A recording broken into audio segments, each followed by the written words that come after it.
Inson bu dunyoda nima yaxshilikka erishgan bo'lsa, qanaqa bir yaxshi natijaga yetgan bo'lsa, uni aslida rostgo'ylik yotadi, sodiqlik. Va inson qaysi narsaga intilib, harakat qilib, niyat qilib, orzu qilib, kirishib yeta olmagan bo'lsa, yeta olmasligini asli tagida mana shu sodiq emasligi turadi. Agar shu so'zni, shu ma'noni yaxshilab o'ylab ko'rsangiz, qarang, hayotda nimaga erishdingiz? Qanaqa bir yaxshi bir natija bor qo'lingizda? Hunar bormi? Ilm bormi? 3-4 chaqa bormi?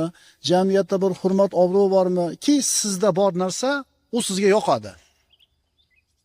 Yaxshilab surishtirib qarasangiz, mana shuni orqasida siz sodiq bo'lgansiz.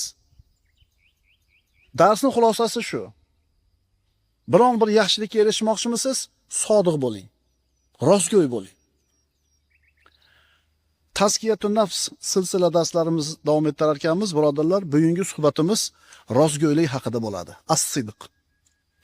Rostgo'ylik nima? Bu savolga avom xalq yolg'on gapirmaslik deb javob beradi. Ya'ni yolg'on gapirmaydigan odam rostgo'y deyiladi. Falonchi rostgo'y odam. Nimaga? Doim rost gapiradi, yolg'on gapirmaydi. Ha, ko'pchilikning tasavvurida rostgo'ylik shunaqa narsa. Aslida-chi? Faqat yolg'on gapirmasa shu odam sodiq odam, rostgo'y odam deyiladimi? Yo'q, birodarlar, rostgo'ylikning ma'nosi bundan kengroq. Rostgo'ylik hamma narsa. Rostgo'ylik haqida birodarlar Qur'oni Karimda oyatlar nozil bo'lgan. Rostgo'ylik so'zi Qur'onda juda ko'p marta takrorlanadi. Agar so'zdagi rostgo'ylik haqida gapirsak, so'zdagi rostgo'ylik so'zingizni voqelikka mutobiq kelishligi so'zdagi rostgo'ylik deyiladi. Takrorlayman. Gapirayotgan gapingiz bilan voqelik bir xil bo'lsa, demak siz so'zda rostgo'ysiz. Qor yog'yapti deb kirdi bitta odam tashqaridan. Ikkinchisi kirdi, yo'q, qor yog'mayapti deb kirdi. Ikkalasiniki ham xabar. Ikkalasini ham rostgo'y yoki yolg'onchi deya olmaymiz. To tashqariga chiqib shu holatni ko'rmagunimizcha. Agar qor yog'ayotgan bo'lsa, birinchi odamning gapi to'g'ri bo'ladi, u rostgo'y bo'ladi. Agar yog'mayotgan bo'lsa, ikkinchi odam. Mana rostgo'ylik haqida kelgan oyatlarni birma-bir o'qib o'rganamiz. Rostgo'ylik haqidagi oyatlar. Agar biz mo'min banda o'zini hayotida qanaqa daraja, martabaga ega bo'lmasin, buni sababi albatta rostgo'ylik bo'ladi desak, mubolag'a bo'lmaydi. Darsni boshida aytdimmi? Nimaga erishgan bo'lsangiz, orqasida rostgo'y edingiz. Nimaga erisha olmagan bo'lsangiz intilib, demak rostgo'y emas edingiz. Qaytaramiz. Mo'min banda o'zini hayotida qanaqa martabaga, qanaqa darajaga ega bo'lmasin, buni sababi albatta rostgo'ylik bo'ladi. Rostgo'ylik sababli mo'min banda juda ham ulkan maqom martabalarga erishadi. Bu degani faqat so'zida rostgo'y bo'lsa bo'ldi emas. Yolg'on gapirmasa bo'ldi emas. Rostgo'y deganning ma'nosi juda ham keng. Birinchi oyat. Astagfirullah. Ya ayyuhallazina amanu ittaqulloha va kunu ma'as sodiqin. Ma'as sodiqin. Ey mo'minlar, Allohdan qo'rqinglar va iymonlarida sodiq bo'lgan, rostgo'y bo'lgan zotlar bilan birga bo'lingiz. Ya'ni rostgo'ylar bilan, sodiqlar bilan birga bo'lingiz. Allohga itoat qil, taqvo qil va rostgo'ylar bilan birga bo'l. Biz inson sifatida jamiyatda yashar ekanmiz, atrofimizda albatta odamlar bor bo'ladi. Va bu odamlarni bizga ta'siri borligida shubha yo'q. Do'stlarimiz bor, qarindoshlarimiz bor, ulfatlar bor, hamkasblar bor, qo'ni-qo'shnilar bor. Ularni albatta ta'siri senga bo'lmay iloji yo'q. ulfating olaqonat bo'lsa, agar atrofimizdagilar baqirib gapiradigan, shu bir ovozini baland ko'tarib gapiradiganlar bo'lsa, holing holamay siz ham baqiroq bo'lib qolasiz. To'g'rimi? Alloh taolo aytayapti, Allohdan taqvo qilinglar va iymonida sodiq bo'lgan odamlar bilan birga bo'linglar. Alloh bizga kimlarni do'st tutishimizni o'rgatyapti. Sodiqlar bilan birga bo'linglar. Payg'ambarimiz sollallohu alayhi vasallam aytadilar: "Al-mar'u ala dini khalilihi falyanzur ahadukum man yukhalilu." Rasululloh aytibdilar, kishi do'stining dinida bo'ladi. Bas sizlardan biringiz kimni do'st tutayotganiga qarasin. Agar sizni do'stingiz sodiqlardan bo'lsa, uning sodiqligidan sizga ham yuqadi. Agar kazzoblardan bo'lsa-chi, undan ham yuqadi. Hikmatda as-sohibu sahibun deyilar ekan. Do'st ergashtiruvchi bo'ladi. Do'st erishtiruvchi bo'ladi. To'g'rida, masalan, sigaret chekmaysiz. Sigaret chekadiganlar bilan yursangiz, u ham yuqadi. Eng kamida hidi uradi sizga. Sigaret chekadiganlar bilan yuradigan, sigaret chekmaydigan jo'ra rak kasaliga uchrashligini shansi ko'proq bo'lar ekan, sigaret chekkanlardan ko'ra. To'g'ri aytibman, doktorlar? Ana. Ovqatda ko'p yeydiganlar bilan ulfat bo'lsangiz, u ham ta'sir qiladi. Ko'p yeydigan bo'lib qolasiz. Yana nimani aytay? Nabiy sallallohu alayhi vasallam aytibdilar, kishi do'stining dinida bo'ladi. Kishi sizlardan bittanglar kimni do'st tutayotganiga qarasin. Alloh taolo nima dedi? Sodiqlar bilan birga bo'linglar. Iymonida sodiq bo'lgan, rostgo'y bo'lganlar bilan birga bo'linglar. Agar sen Allohga taqvo qilishni xohlasang, Allohga itoatda bo'lishni xohlasang, iymonida sodiq bo'lgan odamlar bilan birga bo'l. Ulfatlaringni qara kimligini. Bu rostgo'ylik haqidagi birinchi oyat edi. Kunu ma'as sodiqin. Rostgo'ylar bilan birga bo'ling. Rostgo'y inson bilan birga bo'lsang, uni holidan senga yuqadi. So'zidan yuqadi, axloqidan, fe'l-atvoridan. Dinni ana shu sodiq insonning shaxsiyatida mujassam bo'layotganini ko'rasan. Qaranglar. Din haqida ma'lumotimiz juda ham ko'p. Go'zal axloq haqida, saxovat haqida, rostgo'ylik haqida, halimlik haqida juda ko'p narsani eshitganmiz, o'qiganmiz, bilamiz. Shuni o'zi bizni o'zgarib qolishimizga kifoya qildimi? Agar birodarlar din fikr qatorida tursa, din faqat xabar yoki ma'lumot qatorida turadigan bo'lsa, insonlarga ta'siri juda ham kam bo'ladi. Fikr, xabar, ma'lumotlarni quruq o'zi odamlarni sulukiyatini tuzatishlikka yetmaydi. Mana shu o'rinda siz bilan bizga sodiq do'stlar kerak bo'ladiki, ularni holini ko'rganimizda, ularni hayotida sodiqlikni, saxovatni, halimligini, bag'rikenlikni ko'rganimizda yuqtiramiz o'zimizga. Demak, ana shu aytilgan go'zal xulqlarni hayotida ko'rsatib bergan odamni ko'rganingizda, ha, qissa bo'lar ekan u, deysizda, shundan nima qilasiz? Ta'sirlanasiz. Omonatdor bo'lish kerakligini eshitdingiz, bildingiz, o'qidingiz, o'rgandingiz. Bo'ldimi? Omonatdor bo'lib qolasizmi? Yo'q. Ana shu omonatdorlikni hayotda ko'rsatib bergan odamni, ko'rsatib beradigan odamni ko'rasiz, keyin sizga uni holidan yuqadi. Masalan, omonatdorlik. Umar ibn Xattob roziyallohu anhu Amirul Mu'minin sahroda ketib borarkan, bir odam qo'y boqib yurganligini ko'rdi. Haligini sinamoqchi bo'lib, qo'ylardan bittasini menga sotmaysanmi dedi. Cho'pon, bu qo'ylar meniki emas, sayyidimiki, omonat dedi. Xalifa, bo'ri yeb ketdi deb qo'yasan dedi. Boyagi cho'pon, menga hozir pul juda ham zarur. Sayyidim meni rostgo'ligimni biladi. Agar bo'ri yeb ketdi desam ishonadi. Lekin Allohchi dedi.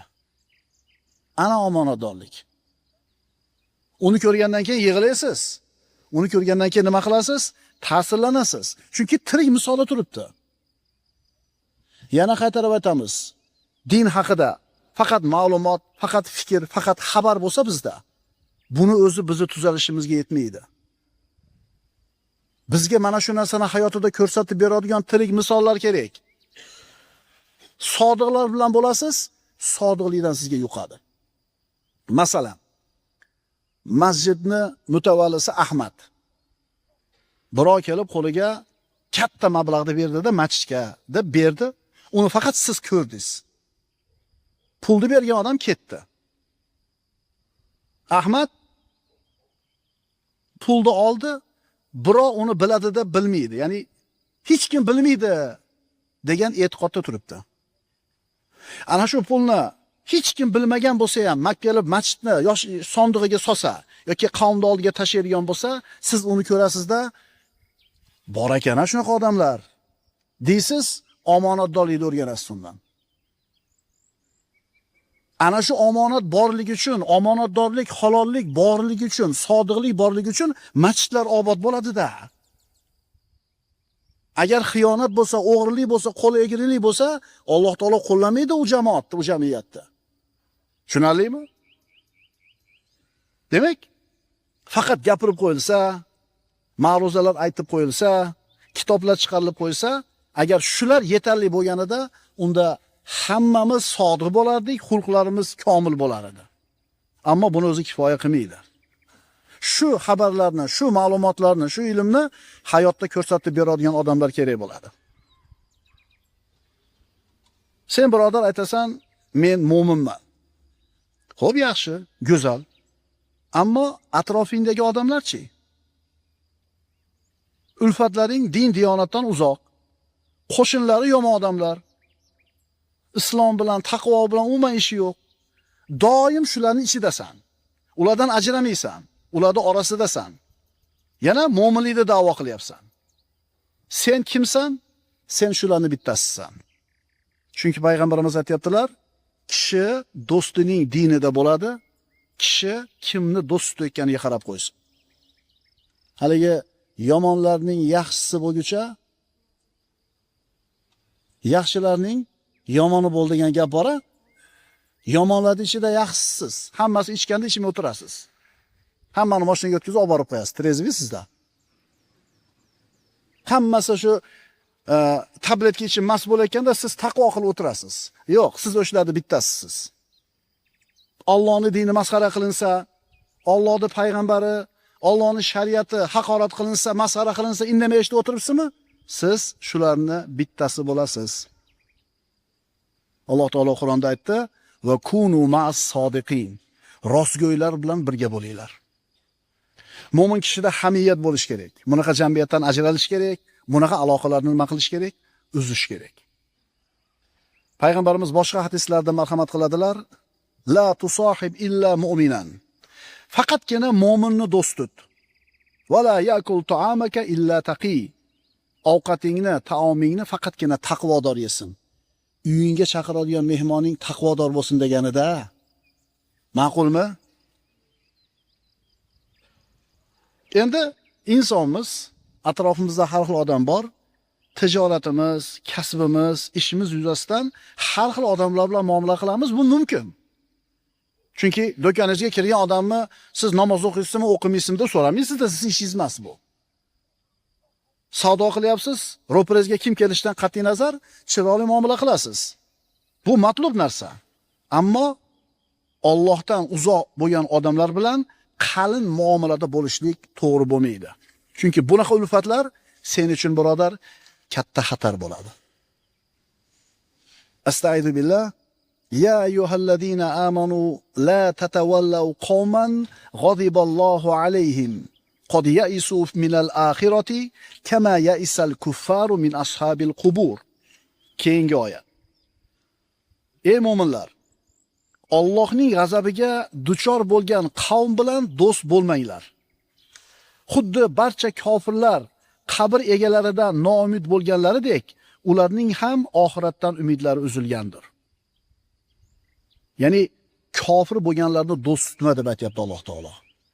Takror aytamiz, tijoratda, biznesda har xil odam bilan muomala qilasiz. Bu joiz. Mushrik bilan ham, kofir bilan ham tijorat qilish mumkin, ammo ular bilan qalin bo'lib ketmaslik kerak.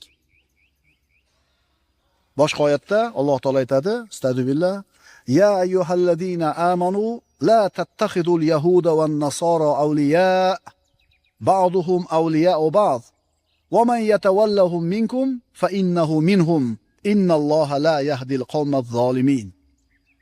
Ey mu'minlar, yahudiylar va nasroniylarni do'st tutmangiz. Ularning ba'zilari ba'zilariga do'stdirlar. Sizlardan kim ularga do'st bo'lsa, bas u o'shalardandir. Albatta Alloh zolim qavmni hidoyat qilmas. Birinchi oyat: ey mu'minlar, iymonlarda sodiq bo'lgan insonlar bilan birga bo'linglar. Rostgo'y deganda faqat yolg'on gapirmaydigan odamni tushunmaymiz. Rostgo'y odam bizda 3 ta narsa bo'ladi sifati. Rost gapiradi. Gapirayotgan gapi qilayotgan amaliga to'g'ri keladi va gapirayotgan gapi qilayotgan amali qalbida ham bo'ladi. Shu 3 ta sifati bor odam haqiqiy sodiq inson deyiladi. Gapi yolg'on emas, gapi qilayotgan ishiga to'g'ri keladi, qilayotgan ishi, gapirayotgan gapi qayerda bor? Qalbida ham bor bo'ladi. Astagfirullah. Ya ayyuhallazina amanu taqulloha va kunu ma'as sodiqin. Ey mu'minlar, Allohdan taqvo qilinglar va sodiqlar bilan, rostgo'ylar bilan birga bo'linglar. Nima uchun? Chunki iymonida sodiq bo'lgan insonlar bilan birga bo'ladigan bo'lsak, ulardan o'rganamiz. Ulardan ilm olamiz, odobidan o'rganamiz, taqvosidan o'zimizga ulush nasib olamiz, xulqda ularga ergashamiz. Payg'ambarimiz aytdilar, kishi do'stini dinida bo'ladi, bas sizlardan biringlar kimni do'st tutayotganligiga qarasin. Kunu ma'as sodiqin. Ya'ni sodiqlar bilan birga bo'linglar. Payg'ambarimiz sollallohu alayhi vasallam hadis sharifdan mahramat qiladilar, yadullohi ma'al jamaa. Faman shadza finnar. Allohning qo'li jamoatning ustidadir. Kim ajralib oladigan bo'lsa jamoatdan, demak bu odam jahannamga ajralib o'tdi. Shuning uchun kishi yolg'iz qolishi mumkin emas. Jamoat bilan birga bo'lishligi kerak. Yolg'iz odamni adashib ketishligi ko'proq bo'ladi. Agar jamoat bilan bo'ladigan bo'lsa, jamoat uni qo'lidan ushlaydi. Endi qanaqa jamoat bilan birga bo'lish kerak? Sodiqlar jamoati bilan. Payg'ambarimiz sollallohu alayhi vasallam boshqa hadislarda aytadilar, o'zingizga jamoatni lozim tuting, bo'linishdan ehtiyot bo'ling. Albatta shayton yolg'iz kishi bilan birga bo'ladi, 2 kishidan esa uzoqroq bo'ladi. Albatta bo'ri podadan ajrab qolgan qo'yni yeydi. Jamoat bilan bo'lamiz, yolg'iz bo'lmaymiz. Endi jamoat tanlayotgan paytda sodiqlar, taqvodorlar bo'lishligi lozim va lobit bo'ladi. Siddiqlik martabasi bor. Siddiqlik martabasi bu nubuvat martabasidan keyingi martaba. Oddiy siz bilan bizga o'xshagan odamlar yetishi mumkin bo'lgan martabaning eng oliy darajasi bu siddiqlik. Nubuvat, payg'ambarlik, risolat Alloh azza va jalla o'zi tanlab olgan bandalarga beradi. Bu manzilat, nubuvat manzilati tanlab olingan bandalarga beriladi. Endi payg'ambar yo'q, birodarlar. Muhammad Mustafa sallallohu alayhi vasallamdan keyin payg'ambar bo'lmaydi. Endi buni bu yog'ida Rasulullohdan keyin yashagan mu'minlar yetib boradigan manzilat bu siddiqlik manzilati bo'ladi. Astagfirullah. Va man yuti'illaha var rasula fa ulaika ma'al ladina an'ama Allohu alayhim minan nabiyyin was siddiqin wash shuhada was solihin va hasuna ulaika rafiqa. Kimda kim Alloh va payg'ambarga itoat etsa, ana o'shalar Alloh in'omlariga sazovor bo'lgan zotlar, payg'ambarlar, haq rost iymon egalari, shahidlar va faqat yaxshi amallar bilan o'tgan kishilar bilan birga bo'lurlar. Ular esa eng yaxshi hamrohlardir. Va hasuna ulaika rafiqa. Demak, siddiqlik, rostgo'ylik, nubuvat martabasidan keyingi martaba. inson sodiq bo'lsa, so'zida, fe'lida, niyatlarida, borlig'ida, demak, yetish mumkin bo'lgan martabalarning eng oliysi siddiqlik martabasiga yetishadi. Mana Iso alayhissalomning onasi Maryam binti Imron haqida aytadi Alloh taolo va ummuhu siddiqo. Ya'ni Isoning onasi siddiqolardan edi. Ya'ni sodiqlik martabasida bo'lgan edi bu ayol. Abu Bakr as-Siddiq. Payg'ambarimiz aytganlar, payg'ambarlardan keyin yerni bosgan odamlarning eng yaxshisi Abu Bakr Siddiq radhiyallohu anhu. U kishi bu martabaga qachon erishdi? Qachon Rasululloh u kishini birinchi marta Siddiq dedilar? Ana shu Isro va Miroj voqeasida. Rasulullohni Baytul Maqdisga borib keldim deb Isroning xabarini berganda, odamlarni deyarli hammasi ikkilanib turganda, bitta Abu Bakr roziyallohu anhu, "Ya Rasululloh, siz kecha tunda Baytul Maqdisga borib keldingizmi?" deb o'zidan so'radi ta'kidlab. Ha deganida, "Sadoqta, rost aytdingiz" dedi. Shunda payg'ambarimiz "Anta ya Abu Bakr as-Siddiq" dedilar. Demak, siz bilan bizga o'xshagan oddiy odamlar yetishi mumkin bo'lgan eng oliy maqom manzilat bu siddiqlik martabasi. Birodalar, erishish mumkin. Yetsa bo'ladigan narsa.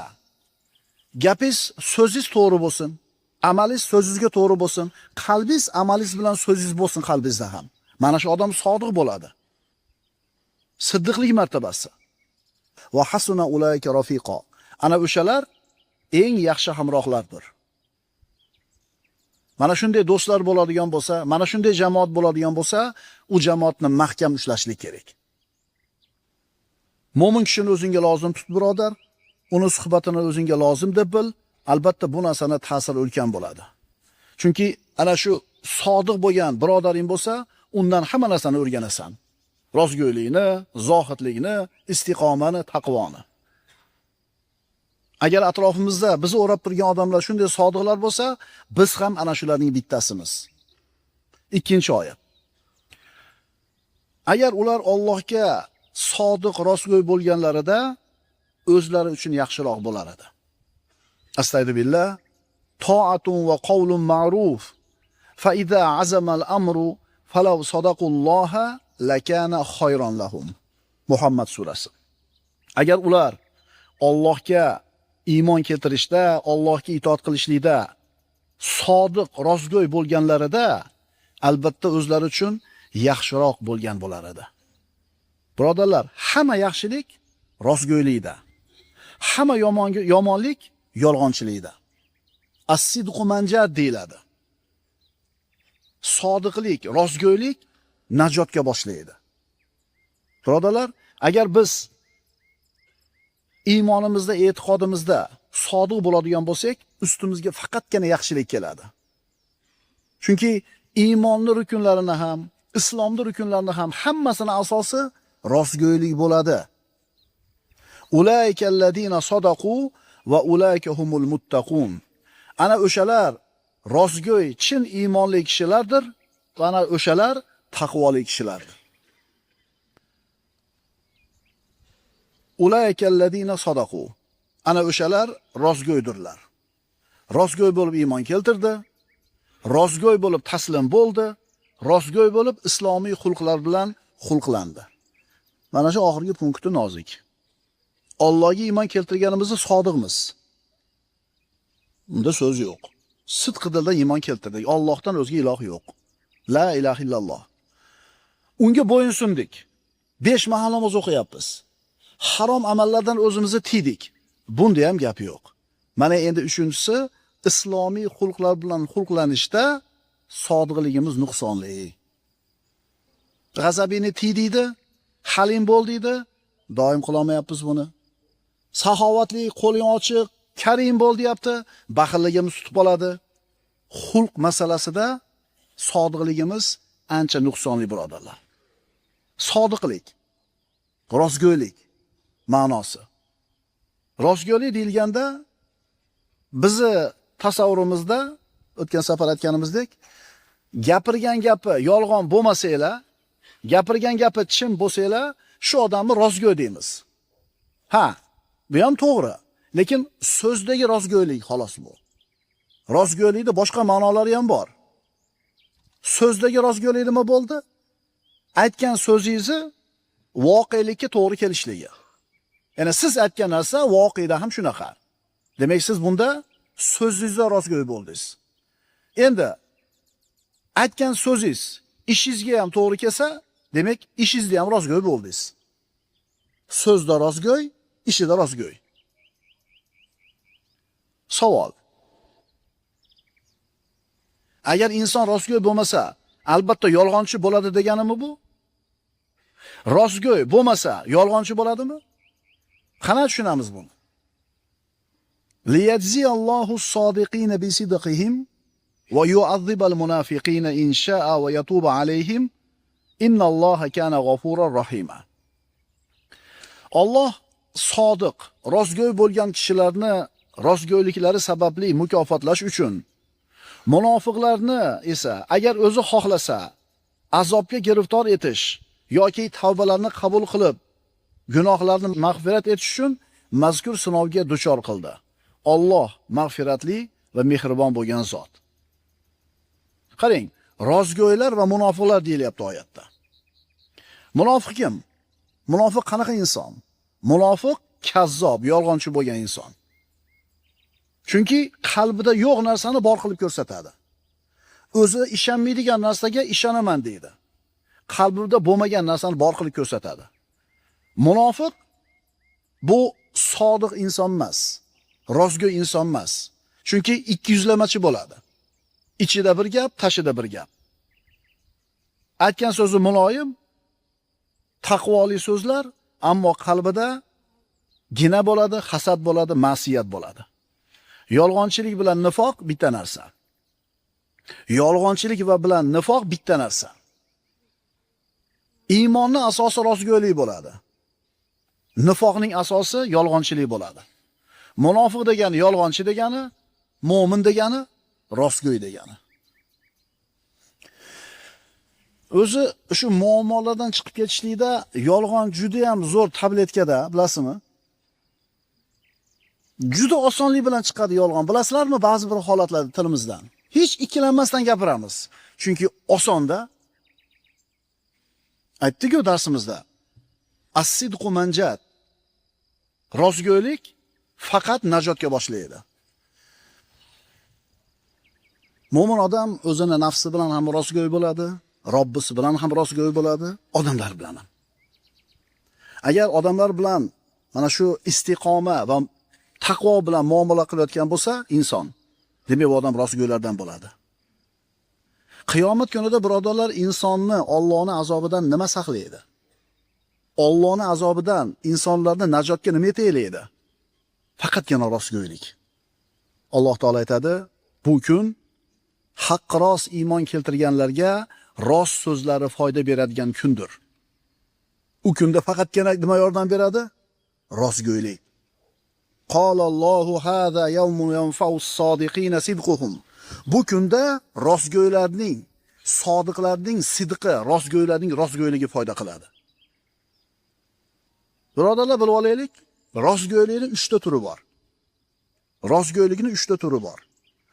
So'zda rostgo'y bo'lish, so'zda rostgo'y bo'lish, amalda rostgo'y bo'lish va holatda rostgo'y bo'lish. So'zida rostgo'y bo'lish, aytdik, so'zingiz voqelikka to'g'ri kelsa, demak, siz rostgo'ysiz. Amaldagi rostgo'ylik qanaqa bo'ladi? Qilayotgan amali ishi aytayotgan so'zga to'g'ri kelsa, so'zi bilan amali bir xil bo'lsa, bu odam amalida rostgo'y deyiladi. Holida rostgo'y kim? Ya'ni so'zi bilan qalbi bir xil, qalbi bilan so'zi bir xil.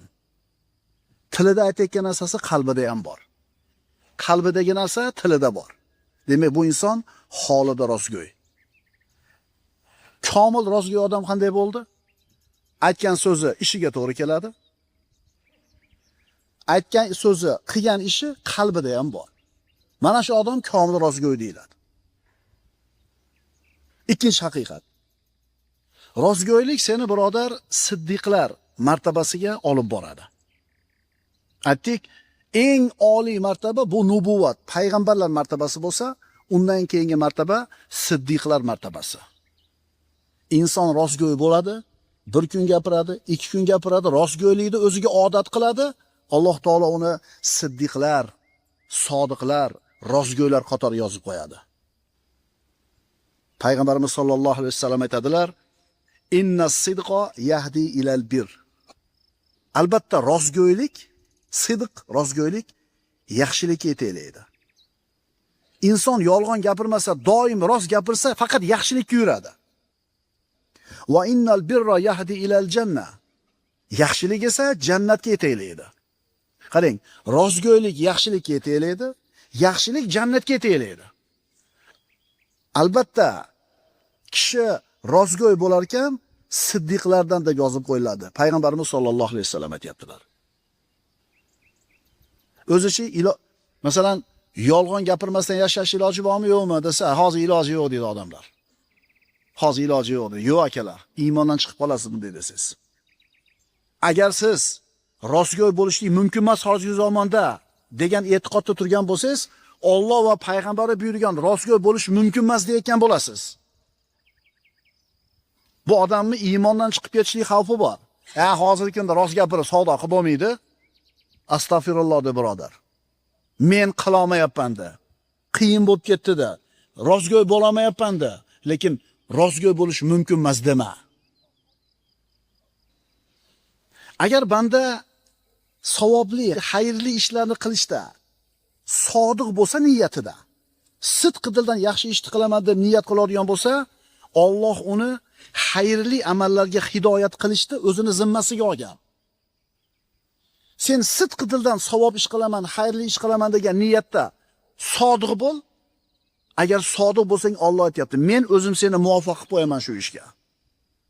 Agar odamlarni haqqa yetaklash ishida rostgo'y sodiq bo'ladigan bo'lsang, Alloh senga shunday ilhomni beradiki, shunday bir munosib uslubni, munosib so'zlarni beradiki, munosib fikrlarni beradi, odamlarni haqqa yetaklaydigan qilib qo'yadi seni.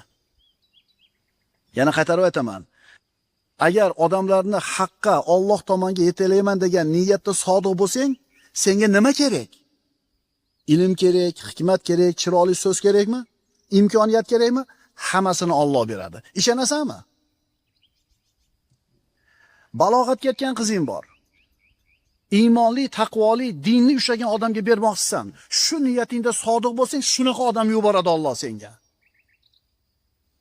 Agar ayolingni taqvoga, ibodatga yetaklashda niyatda sodiq bo'ladigan bo'lsang, Alloh senga bir ajib bir uslubni beradi. U uslubni birodan eshitmagansan, birodan ko'rmagansan, bir joyda o'qimagansan. Chunki niyating sodiq bo'lgani uchun Alloh senga shu narsani beradi. Chunki hidoyatni Alloh qiladi. Sen qilmaysan. Seni nasihating, seni olib bergan hadiyang, qilayotgan bir hikmatli ishlaring bor yo'g'i nima? Sabab. Muhimi sen niyatida sodiq bo'lsanglar, Alloh senga yo'l beradi. Halol tijorat qilaman, halol kasbkor qilaman deb qat'iy niyat qilding. Niyatingda sodiqsan. Alloh seni birovning qo'liga qaratib qo'ymaydi. Ishonaver birodar.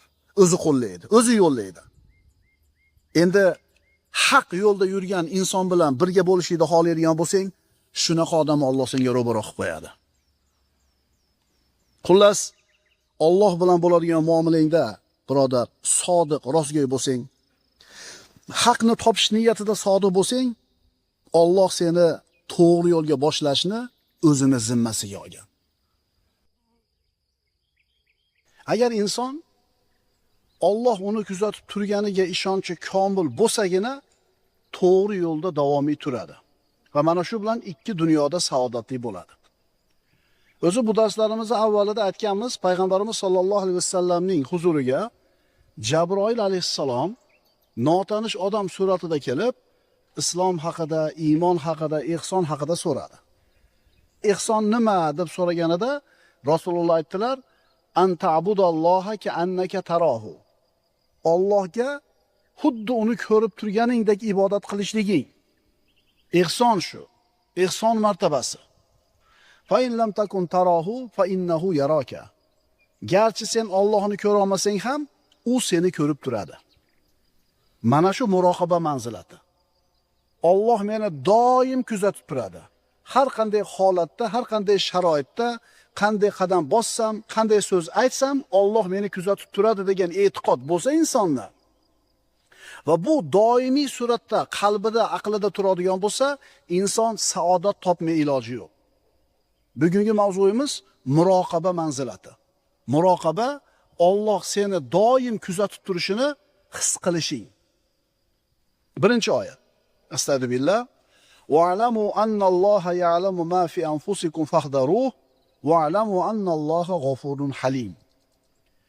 Bilingizki, albatta Alloh ichingizdagi narsani biladi. Alloh ichingizdagi narsalarni biladi. Bas uning azobidan ehtiyot bo'ling. Ichingizda nima o'tayotgan bo'lsa, Alloh taolo bilib turadi. Va bu faqat Alloh taoloning qudratidagi narsa. Lekin ichingizdagi o'tayotgan narsani odam bolasi bilishi mumkin emas. Hatto kamera ham bilishi mumkin emas. Hatto diktafon bo'lsa gapirayotgan, gapingizni yozayotgan, u ham bilishi mumkin emas. Ichingizdan nima o'tayotgan bo'lsa, Alloh taolo bilib turadi deydi. Mana shu ichingizdan o'tayotgan narsani ham Alloh bilib turadi degan shuur tursa, sizda muroqaba hissi bo'lsa, siz saodat topmay ilojingiz yo'q. Allohni har bitta narsani bilib turishini bilishing lozim bo'ladi, vojib bo'ladi. Agar shuni bilsang, Allohga osiy bo'lishdan ehtiyot bo'lasan. Alloh bilan bo'ladigan muomalamizdagi muvaffaqiyatni, yutuqni siri ayni mana shunda. Qaytaraman, Alloh bilan qilayotgan muomalamizda yutuqqa, muvaffaqiyatga erishishni xohlaydigan bo'lsak, uni siri shunda. Alloh meni doim ko'rib turadi, doim bilib turadi. Ikkinchi oyat. Astagfirullah. Va kana Allohu ala kulli shay'in raqiba. Alloh barcha narsa ustida kuzatib turguvchi bo'lgan zotdir. Hamma narsani Alloh taolo kuzatib turadi. Milliard daraxt bor yer yuzida. Va undan ham ko'proq barglari bor. Ana shu barglarning har bittasini tevaga ko'tarilib shabadada pastga tushishini, qaysi tomonga egilishini, qaysi tomonga qimillashini Alloh kuzatib turadi. Dengizda son sanoqsiz to'lqinlari qayoqqa ko'tarilib qayerga urildi, nechta ko'pik chiqdi, toshga borgani qancha, yetmasdan uchib qolgani qancha, buni ham kuzatib turadi. Sahroda siz bilan bizni kalkulyatorlarimizga sig'maydigan darajada katta miqdorda qum donalari bor. Bir qoshiq devzira guruchda 1200 dona bo'ladi. Xomi. Yo'q, guruch ko'zingizga ko'rinadi, qo'lingizga ushlab ko'rsangiz bo'ladi. Shu guruchdan 1200 ta yoki 1,5 mingta sig'sa bir qoshiqqa. Endi bir qoshiq qum qancha bo'ladi sanog'i? 1 yil sanasangiz kerak pensiyatda olib. Lupani taqib olgansiz bitta, ikkita, shu domla aytib qo'ymagan ekan, shu bir qoshiq qumda ham qancha bo'lishini. Bir hovuch qumda qancha dona bor?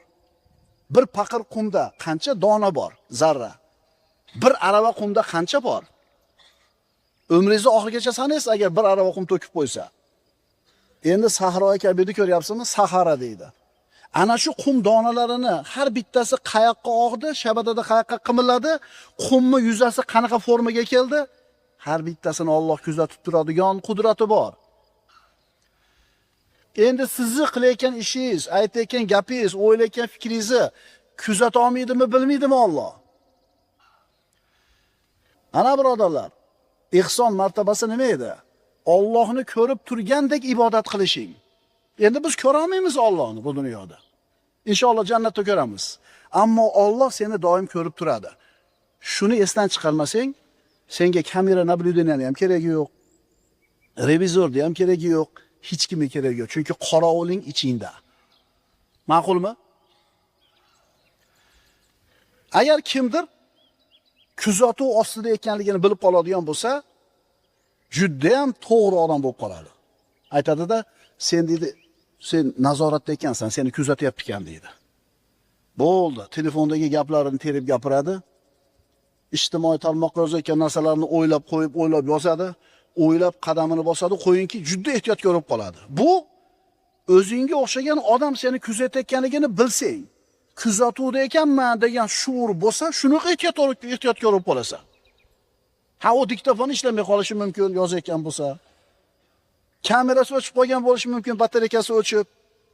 Qarang, ana shu kuzatuv qilayotgan taraf seni so'zingni yozib olishi mumkin. Kamera bo'lsa harakatlaringni tasvirga olib qo'yishi mumkin, lekin u hech qachon qalbingdan nima o'tayotganligini bilmaydi. To'g'rimi? Ammo Alloh azza va jalla albatta biladi. Birodar, Alloh meni doim kuzatib turadi degan shuurni qalbingda doimiy turishi seni saodatli qiladi. Senga qarab turibdi, kuzatib turibdi, eshitib turibdi, qalbingga kelgan, xayolingdan har bitta o'tgan narsadan xabardor. Bu faqat Alloh subhanahu va taoloning o'zi. Va kana Allohu ala kulli shay'in raqiba. Alloh barcha narsani ustida kuzatib turguchi bo'lgan zotdir.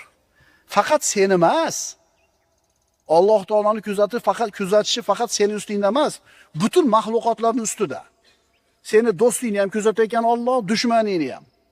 Qushlarni ham, baliqlarni ham, parandalarni ham, darandalarni ham Alloh taolo kuzatib turadi. 3-oyat. Astagfirullah. Va huwa ma'akum aynama kuntum vallohu bima ta'maluna basir. U Alloh sizlar qayerda bo'lsangizlar, u sizlar bilan birgadir. Alloh qilayotgan amallaringizni ko'rib turguchidir. Allohning biz bilan birgaligi qanaqa? Qayerda bo'lsanglar ham Alloh sizlar bilan birga deganda bu umumiy birgalik. Mo'min bilan ham, kofir bilan ham Alloh birga. Uni kuzatib turishi bilan, o'zini ilmi bilan. 4-oyat. Astagfirullah. Alam ya'lam bi annalloha yara. Albatta Alloh ko'rib turishini bilmaydimi? Alloh seni ko'rib turadi, kuzatib turadi. 5-oyat. Astagfirullah. Fa innaka bi ayunina. Zotan siz shak shubhasiz bizning ko'z o'ngimizdadirsiz. Ya'ni bizni hifz himoyamizda, bizning kuzatuvimizda. Ya'ni men o'zim qarab turibman sizga degani. Men o'zim kuzatib turibman degani. Demak, inson Allohning nazarida uni ko'rib turadi. Yana bir ma'nosi uni kuzatib turadi, saqlab turadi. Masalan, bu bola otasini ko'zida deb qo'yadi. Bu talaba meni ko'zimda deb qo'yadi. Nima degani? Men o'zim qarab turibman. Men diqqat qilib turibman, nazorat qilib turibman. Bee'tibor qolgani yo'q. Qayerdaligini bilib turibman. 6-oyat. Ya'lamu xoinatal a'yuni va ma tukhfis sudur. Alloh ko'zlarning xiyonatini ham, dillar yashiradigan narsalarni ham bilur. Vey, mana shu muroqaba degan hisni o'zimizda paydo qilib olsak va bu doim tursa, bizdan yaxshi odam qolmaydi yer yuzida. Biz qachon gunohga qo'l qo'yamiz? Qachon yolg'on gapiramiz? Qachon birodar haqqini yeymiz? Qachon namozga beparvo bo'lamiz? Qachon telefondan ko'zimizni uzolmaymiz faxsh chiqqanda? Alloh bizni kuzatib turganligini esdan chiqarib qo'yganimizda. Agar doim Alloh meni kuzatib turibdi degan his qalbimizda, aqlimizda, ongimizda tursa, undan tiyilishlik oddiy narsa. Demak, Alloh ko'zlarning xiyonatini ham biladi.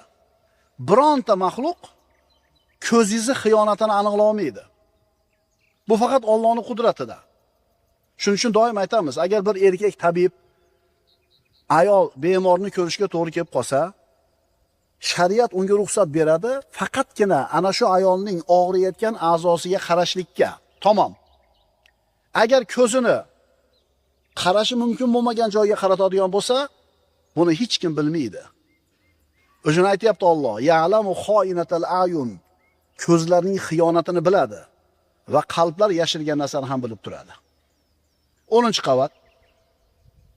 Katta shaharlarda bilasizlar, imoratlar 20 etaj, 30 etaj yonma-yon quriladi. 10-qavatda joylashgan xonangizda yolg'iz o'z turibsiz.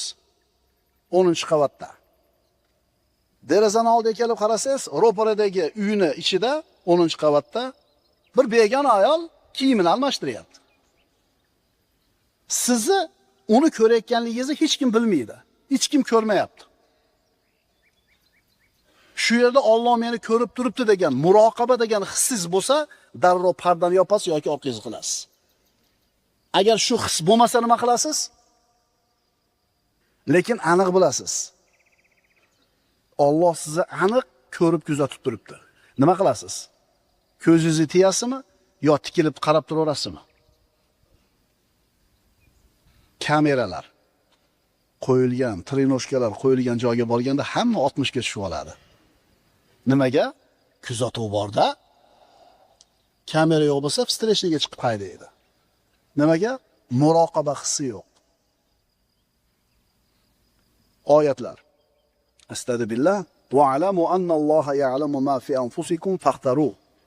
Va bilinglarki, Alloh taolo nafslaringizdagi narsani bilib turadi, ehtiyot bo'linglar. Va kana Allohu ala kulli shay'in raqiba. Va Alloh taolo har bitta narsani kuzatib turuvchi bo'lgan zot. Va huwa ma'akum aynama kuntum. Qayerda bo'lmanglar, Alloh sizlar bilan birga. Alam ya'lam bi anna Alloha yara. Axir Alloh uni ko'rib turganligini bilmaydimi? Fa innaka bi ayunina. Albatta siz bizning ko'z o'ngimizdadirsiz. Ya'lamu xoinatal ayuni va ma tukhfi sudur. Alloh ko'zlarning xiyonatini ham, qalblar yashirgan narsani ham biladi. Demak, bu oyatlar muroqaba mavzusini siz bilan bizga bayon qiladi. Bu oyatlarning ma'nolari siz bilan bizga muroqabada doim turishimizni da'vat qiladi. Muroqaba kuzatuv martabasi. Ya'ni Alloh taolo sizni kuzatib turganiga bo'lgan aniq ishonch. Jabroil alayhissalom payg'ambar sollallohu alayhi vasallam oldiga notanish kishi suratida kelib, islom, iymon, ihson haqida so'radi. Ana shu so'ragan savollarning bittasi islom nima? Islom mana bu 5 ta narsa. Iymon nima? Mana 7 ta narsa. Ihson nima? Anta'budalloha ka'annaka tarahu fa in lam takun tarahu fa innahu yaraka. Ihson Allohni ko'rib turgandek unga ibodat qilishing. Garchi Allohni ko'ra olmasang ham, u seni ko'rib turadi. Ya'ni Alloh meni doim ko'rib turadi degan e'tiqodda turish va mana shu hisni doimiy suratda qalbingizda bor bo'lishligi sizni muroqaba holiga olib keladi. Muroqaba manzilati nima?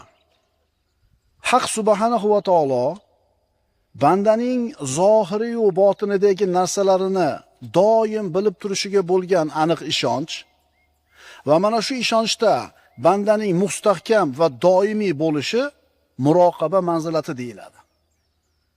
Aniq ishonasiz, Alloh sizni ko'rib turibdi. Mana shu narsani qalbingizda aniq ishonchi bor va mana shu ishonchda mustahkamsiz va doimiysiz. Savol. Ora-chorada, goh-gohida Alloh sizni kuzatayotganligini his qilib qolasiz.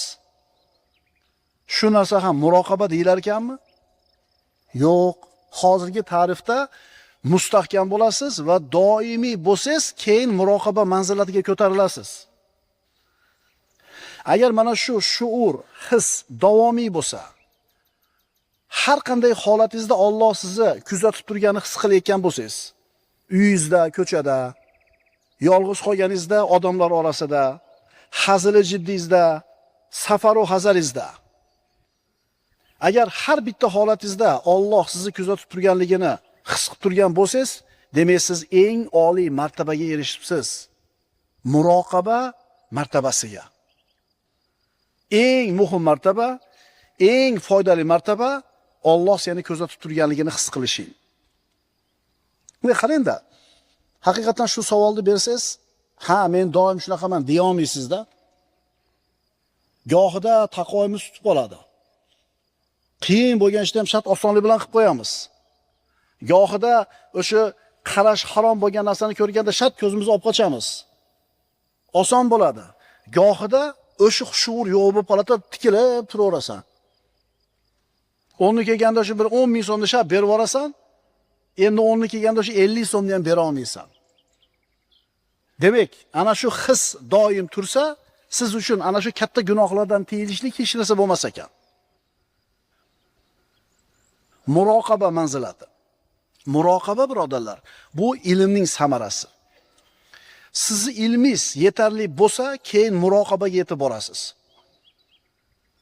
Masalan, katta bir savdo markaziga kirdingiz, biznes centerga. Kirishga yozib qo'yibdi. Markaz video kuzatuvda. Har tomonga qarasangiz, haqiqatan kameralarni o'rnatib qo'yibdi. Har tomonda kameralar turibdi, ko'ryapsiz. Kamerani ko'ziga tushmaydigan bironta joyi yo'q. Mana shu savdo markazini har bitta burchagini kameralar suratga, tasvirga olib turibdi. Endi shuni ko'rib, bilib, boyaga e'lonni o'qib turib ham biror narsani cho'ntagingizga o'g'limcha savolishligingiz aqldan bo'ladimi? Yo'q. Nimaga siz o'g'illik qilmaysiz? Chunki sizda bilim bor. Kamera nimaligini bilasiz va uni yozayotganligini bilasiz, kuzatuvdaligini bilasiz. Bilishingiz sizni to'g'ri bo'lishga